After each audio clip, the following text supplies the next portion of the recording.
नमस्कार दोस्तों, आप देख रहे हैं आज की भारत राष्ट्रीय हिंदी समाचार। आइए एक बड़ी खबर विजयपुर जिला से। मोबाइल छोड़ लेखन में चमकी कर्नाटक की बेटी, 14 साल की उम्र में लिख डाली उपन्यास। मोबाइल की लत छात्रों का भविष्य बर्बाद कर रही है। युवा लेखिका मन्यता झा का संदेश विजयपुर, जहां आजकल ज्यादातर बच्चे छुट्टियों में मोबाइल फोन में व्यस्त रहते हैं, वहीं कर्नाटक के विजयपुर की 14 वर्षीय मन्यता झा अपनी कल्पनाओं को कहानियों के जरिए नई उड़ान दे रही है। सिर्फ 14 साल की उम्र में मन्यता ने अपना पहला उपन्यास the mystery of the lost bag प्रकाशित कर सबका ध्यान अपनी ओर खींच लिया है। खास बात यह है कि किताब लिखने से लेकर ऑनलाइन पब्लिशर ढूंढने और Amazon, फ्लिपकार्ट जैसे प्लेटफॉर्म पर उपलब्ध कराने तक का पूरा काम उन्होंने खुद किया।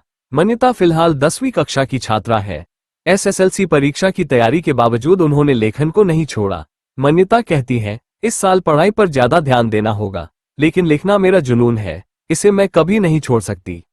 लॉकडाउन में शुरू हुआ लेखन का सफर। कोरोना लॉकडाउन के दौरान जब स्कूल बंद थे, तब मन्यता ने किताबें पढ़ना शुरू किया। खासकर पौराणिक कहानियों ने उन्हें काफी प्रेरित किया। कहानी कहने की शैली से प्रभावित होकर उन्होंने खुद कहानियां लिखना शुरू किया। उनकी पहली कहानी ए वायर्ड रोड थी, जिसमें एक लड़की रहस्यमयी गुफा में पहुंच जाती है और अजीब घटनाओं का सामना करती है। आज मन्यता 15 से ज्यादा लघु कहानियां लिख चुकी है। उनकी मां, परिवार और दोस्तों ने हमेशा उनकी कहानियां पढ़कर सुझाव दिए। मन्यता ने कहा, परिवार और दोस्तों के समर्थन ने मेरी लेखन क्षमता को और मजबूत बनाया। रेलवे स्टेशन बना कहानी की प्रेरणा। रेलवे कॉलोनी में रहने वाली मन्यता रोज रेलवे स्टेशन पर यात्रियों को बैग के साथ भागते दौड़ते देखती थी। वहीं से उन्हें उपन्यास का विचार मिला।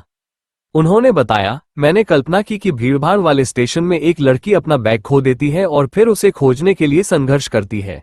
यही विचार धीरे धीरे कहानी बन गया। जब उपन्यास का लगभग 20% हिस्सा पूरा हुआ, तब उन्होंने इसे परिवार और दोस्तों को पढ़ाया। सभी ने कहानी की तारीफ की और कुछ बदलाव सुझाए। कुछ ही महीनों में उपन्यास तैयार हो गया। लड़कियां कमजोर नहीं होती। मन्यता की कहानियां मुख्य रूप से लड़कियों के संघर्ष और हिम्मत पर आधारित है। उन्होंने कहा, मैं अपनी कहानियों के जरिए बताना चाहती हूं कि लड़कियां कमजोर नहीं होती, वे हर चुनौती का सामना कर सकती है। बेटी की प्रतिभा देखकर हैरान हुए पिता। मन्यता के पिता चंदन कुमार झा, जो रेलवे में वरिष्ठ कर्मचारी हैं, ने कहा कि उन्हें बेटी की प्रतिभा का अंदाजा नहीं था। उन्होंने बताया, एक दिन मन्यता ने कहा कि वह अपनी किताब प्रकाशित करने जा रही है। ये सुनकर मैं हैरान भी हुआ और गर्व भी महसूस हुआ। छात्रों के लिए खास संदेश। मन्यता ने युवाओं में बढ़ती मोबाइल लत पर चिंता जताई।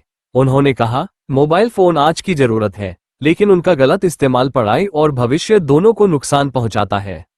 उन्होंने छात्रों को सलाह देते हुए कहा, मोबाइल का इस्तेमाल नई चीजें सीखने, ज्ञान बढ़ाने और परीक्षा की तैयारी के लिए करना चाहिए। अगर इसकी लत लग जाए तो कीमती समय बर्बाद हो जाता है। ऐसे ही मनोरंजन और समाचार के लिए हमारे चैनल सब्सक्राइब करें, लाइक करें और दूसरों को शेयर करें। धन्यवाद।